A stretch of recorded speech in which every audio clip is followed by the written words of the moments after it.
ఏపీలో కూటమి సర్కార్ ఏర్పడి ఏడాది కావస్తోంది. దీంతో పాలనాపరంగా అటు రాజకీయ మార్పుల దిశగా కూటమి నేతలు సిద్ధమవుతున్నట్టు తెలుస్తోంది. ముఖ్యంగా రాష్ట్ర మంత్రివర్గంలో మార్పుల దిశగా కసరత్తు జరుగుతోంది అంటున్నారు. మనకి తెలిసిందే, మెగా బ్రదర్ నాగబాబు గారికి మంత్రి పదవి ఇస్తామని స్వయంగా చంద్రబాబు ప్రకటించారు. తర్వాత ఎమ్మెల్సీగా ఎన్నికయ్యాక మంత్రివర్గంలో తీసుకోవాలనుకున్నారు. ఇదే సమయంలో ఏడాది పాలన సమీక్షలో కొందరు మంత్రుల పనితీరుపైన సీఎం చంద్రబాబు అసహనంతో ఉన్నట్టుగా తెలుస్తోంది. దీంతో మంత్రివర్గ ప్రక్షాళన తప్పదు అనే అభిప్రాయం సర్వత్రా వినిపిస్తోంది. ఒకవైపు మారుతున్న లెక్కలు, కూటమి పాలన, అలాగే క్షేత్రస్థాయిలో పరిస్థితులు, ఇవన్నీ ఎప్పటికప్పుడు చంద్రబాబు నివేదికలు తెప్పించుకుంటున్నారు. దీనికి అనుగుణంగానే ప్రభుత్వంలో మార్పులకు సిద్ధమవుతున్నారంటే అవునని అంటున్నారు. దీంతో మంత్రివర్గ ప్రక్షాళనపై కూటమి సర్కారు తుది నిర్ణయం ఏంటి అనేది ప్రస్తుతం రాష్ట్రంలో హాట్ డిబేట్గా మారింది. ఇవే అంశాలపై డిబేట్ కంటిన్యూ చేద్దాం. ప్రైమ్ డిబేట్లో మనతో పాటు జాయిన్ అవుతున్నారు గంగుపల్లి వంశీ గారు, జనసేన అధికార ప్రతినిధి, మనకి జూమ్లో అందుబాటులోకి వచ్చారు. నమస్తే వంశీ గారు. సయ్యద్ రఫీ గారు, టీడీపీ సీనియర్ నాయకులు, మనకి జూమ్లో అందుబాటులోకి వచ్చారు. నమస్తే రఫీ గారు. నమస్తే. బొట్ల రామారావు గారు, వైసీపీ అధికార ప్రతినిధి, మనకి అందుబాటులోకి వచ్చారు జూమ్లో. నమస్తే రామారావు గారు. నమస్కారం అండి. అలాగే కృష్ణాంజనేయులు గారు కూడా కాసేపట్లో జాయిన్ అవుతారు, రాజకీయ విశ్లేషకులు. అలాగే అక్షర సత్యం గారు కూడా మరి కాసేపట్లో ఫోన్లోకి మనకు వస్తారు. ముందుగా వంశీ గారు మీతో స్టార్ట్ చేద్దాం. ఏంటి, ఎప్పటి నుంచి అనుకుంటుంది నాగబాబు ఫ్యామిలీ ఈసారి ఏమన్నా బెర్త్ కన్ఫర్మ్ అవుతుంది అనుకోవచ్చా? ఆల్రెడీ అయ్యింది, బట్ ఈసారి మంత్రివర్గంలో తీసుకుంటారు అనుకోవచ్చా? ముందుగా ప్రైమ్ మినిస్టర్లకు ప్యానల్లో ఉన్న అందరికి నా హృదయపూర్వకండి. రీసౌండ్ వస్తుందా? వాయిస్ వస్తుంది, చెప్పండి. ఓకే. అందరికీ తెలిసిన విషయమే, ఇటీవల జరిగిన మంత్రివర్గ విస్తరణలో ఏదైతే ఎమ్మెల్సీగా నాగబాబు గారిని ఎన్నుకున్నారో ఏకగ్రీవంగా కూటమి సర్కార్ ద్వారా ఆయన ఎన్నుకోబడ్డారు. ఆ సమయంలోనే నాగబాబు గారిని కూడా కేబినెట్ లో తీసుకోవాలన్న ఒక ప్రతిపాదన కూడా మనకు వార్తలు వచ్చినట్టుగా అన్ని మీడియా సంస్థల్లో కూడా మనకు వచ్చాయి. ఎప్పుడు కూడా కూటమి సర్కారు ఎప్పుడు మంత్రివర్గంలో ఉన్న మంత్రుల యొక్క పనితీరు నిరంతరం సమీక్షించుకుంటుందండి. ఇటీవలే మీరు చూస్తే ర్యాంకింగ్స్ కూడా ఇవ్వడం జరిగింది. ఎవరెవరు మంత్రులు ఫైల్స్ ఏ విధంగా క్లియర్ చేస్తున్నారు, ఒక్కొక్క మంత్రి ఏ విధంగా ఫైల్స్ క్లియర్ చేస్తున్నారని మంత్రులకు కూడా ర్యాంకింగ్ ఇవ్వగా దాంట్లో కందుల దుర్గేష్ గారు, వివిధ రకాల మంత్రులకు కూడా ర్యాంక్స్ ఇవ్వడం జరిగింది. సో అదే విధంగా ఎప్పటికప్పుడు కూటమి సర్కారు, ముఖ్యమంత్రి చంద్రబాబు నాయుడు గారు కానీ, ఉప ముఖ్యమంత్రి పవన్ కళ్యాణ్ గారు కానీ, వారి ఉద్దేశం ఒకటే, ప్రజలకు మెరుగైన సేవలు అందించాలి, అభివృద్ధి దిశగా ఈ ఆంధ్ర రాష్ట్రాన్ని తీసుకెళ్లాలనే దిశగా వారి ప్రయత్నాలు ఉంటాయి. కాబట్టి దానికి సారథులైన మంత్రుల పైన నిరంతరం వారి పర్యవేక్షణ ఉంటుంది. ఎవరైతే పనితీరు కొంచెం తక్కువగా ఉంటుందో వారికి 2-3 సార్లు ఆల్రెడీ వారు చెప్పినట్టు ఉంటారు. వారు ఏది చేసినా కూడా అనుకోకుండా తక్షణమే చేసే మెంటాలిటీ కాదు. సో ఆల్రెడీ వాళ్ళకు 2-3 సార్లు చెప్పి ఉంటారు. ఆ వార్నింగ్ ఇచ్చిన తదుపరి ప్రక్షాళన చేయాల్సి వస్తే ఖచ్చితంగా చేస్తారు. ఎందుకంటే అందరికి అవకాశం ఇవ్వాలి. ప్రతి ఒక్కరు ఎవరైతే ఉన్నారో వాళ్ళందరూ మంత్రివర్గంలో వారికి అనుభవం ఉండాలి.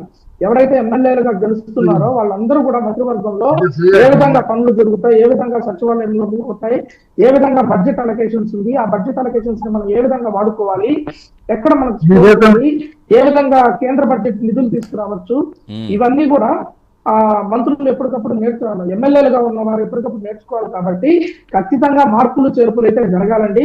ఎవరైతే మంత్రులు ఉన్నారో వారిని మార్చి వారి స్థానంలో కొత్తగా ఉన్న వారికి అవకాశం ఇవ్వడం ద్వారా వారికి కూడా సమతుల్యత వస్తుంది. భవిష్యత్తులో అందరూ కూడా ఒక మంచి అనుభవంతో, ఒక అవగాహనతో రాష్ట్రంలో అభివృద్ధి కార్యక్రమాలు ఏ విధంగా జరుగుతుందో చూస్తారు. అండ్ నాగబాబు గారిని కూడా కూటమి ప్రభుత్వం తరఫున మనస్ఫూర్తిగా కోరుకుంటున్నాము. జనసేన పార్టీ తరఫున కూడా మనస్ఫూర్తిగా కోరుకుంటున్నాము. ఆయన ఎంతో నిబద్ధత కలిగిన వ్యక్తి, చిత్తశుద్ధి కలిగిన వ్యక్తి. అలాంటి ఒక వ్యక్తిని కూటమి సర్కారు కేబినెట్ లోకి తీసుకుని మంచి బాధ్యతలు అప్పగిస్తే ఆయన కూడా ఆ మంత్రివర్గానికి పూర్తిగా న్యాయం చేస్తారని, ప్రజలకు ఎంతో మెరుగైన సేవలు నిస్వార్థంగా అందిస్తారని. అంటే ఎందుకు ఆలస్యమైందని మీరు అనుకుంటున్నారు? అసలు మీ పార్టీలో ఎలాంటి డిబేట్ జరుగుతోంది? మీ ఇంటర్నల్ గా ఏం జరుగుతోంది మీ పార్టీలో? అంటే ఎందుకు ఆలస్యం అవుతుంది అనుకుంటారు? ఏమైనా సమీకరణాలు ఏమైనా అనుకూలించట్లేదా? అలా ఏం కాదండి. యాక్చువల్ గా ఇప్పుడు వచ్చి వివిధ రకాల పథకాలు, దానికి నిధులు ఏ విధంగా తీసుకురావాలి, దాన్ని ఎలాగా మనం ఎన్నికల హామీలు అమలుపరచాలనే దాని మీద ప్రధానంగా కూటమి సర్కారు దృష్టి పెట్టింది. ఆల్రెడీ మనం చూసినట్లయితే ఏదైతే సూపర్ 6 పథకాలు ఇచ్చినామో కొన్ని పథకాలను ఆల్రెడీ పెన్షన్లు కానీ, దీపం పథకం కానీ, ఇటీవలే రేషన్ దుకాణాల దగ్గర కూడా మనం కొన్ని పథకాలను ఆల్రెడీ ల్యాండ్ చేశాం. ఇక వచ్చే విద్యా సంవత్సరానికి తల్లికి వందనం కూడా ఇవ్వడం జరుగుతుంది. రైతుకు అండగా ఆ పథకం కింద కూడా ఏదైతే మనం ఎన్నికల హామీలో మనం చెప్పామో దానికి కూడా నిధులు సమకూర్చి ఆ హామీలన్నీ నెరవేర్చే దిశగా కూటమి సర్కార్ ముందుకు పోతుంది. ఈ దశలో మంత్రివర్గ మార్పులు చేర్పులు అనేది చాలా ఎర్లీ అండి. ఎందుకంటే కూటమి సర్కారు ఏర్పడి ఇవాళకి జూన్ 4కి కరెక్ట్ గా సంవత్సరం గడుస్తుంది. Yes. 4కి సంవత్సరం గడిచే తరుణంలో ఆల్రెడీ ఖాళీ ఖజానా మనకి ఇచ్చిపోయారు. కాబట్టి మనం ఏ విధంగా మనం లోటు బడ్జెట్ నుంచి బయటపడాలి, ఏ విధంగా మనం నిధులు సమకూర్చుకోవాలి, ఏ విధంగా కేంద్ర ప్రభుత్వం కానీ ఇతరత్ర మార్గాల ద్వారా ప్రపంచ బ్యాంకో ఇంకో బ్యాంకో ఏ విధంగా మనం నిధులు తీసుకొచ్చి మన ప్రాధాన్యతలు వచ్చి అమరావతిని ఏ విధంగా కట్టడాలు చేసుకోవాలి, అమరావతిని ఏ విధంగా ఆగిపోయిన అభివృద్ధిని అక్కడ మనం పునఃసమీక్షించుకోవాలి. ఈ విధంగా వివిధ రకాల రోడ్లు కూడా మీరు గమనిస్తే పవన్ కళ్యాణ్ గారు ఏదైతే ఉన్నారో కేంద్ర బడ్జెట్ నిధులు మారుమూల అరకు ప్రాంతాలకు కూడా ఏజెన్సీ ప్రాంతాలకు మొన్నే అడవి తల్లి బాట అనే ఒక స్కీమ్ కూడా మొదలైందండి. అడవి తల్లి బాట స్కీమ్ లో ఏంటంటే దాదాపుగా అల్లూరి సీతారామరాజు గారి జిల్లాలో 189 ట్రైబల్స్ ఏరియాస్ కలుపుతూ అది ఒక పొడవైన రహదారిని నిర్మించే ఒక ప్రక్రియ. ఏదైతే ఈ ప్రక్రియ గత కొన్ని సంవత్సరాలుగా ఇక్కడ రోడ్డు మార్గం కూడా లేకుండా ఉంది.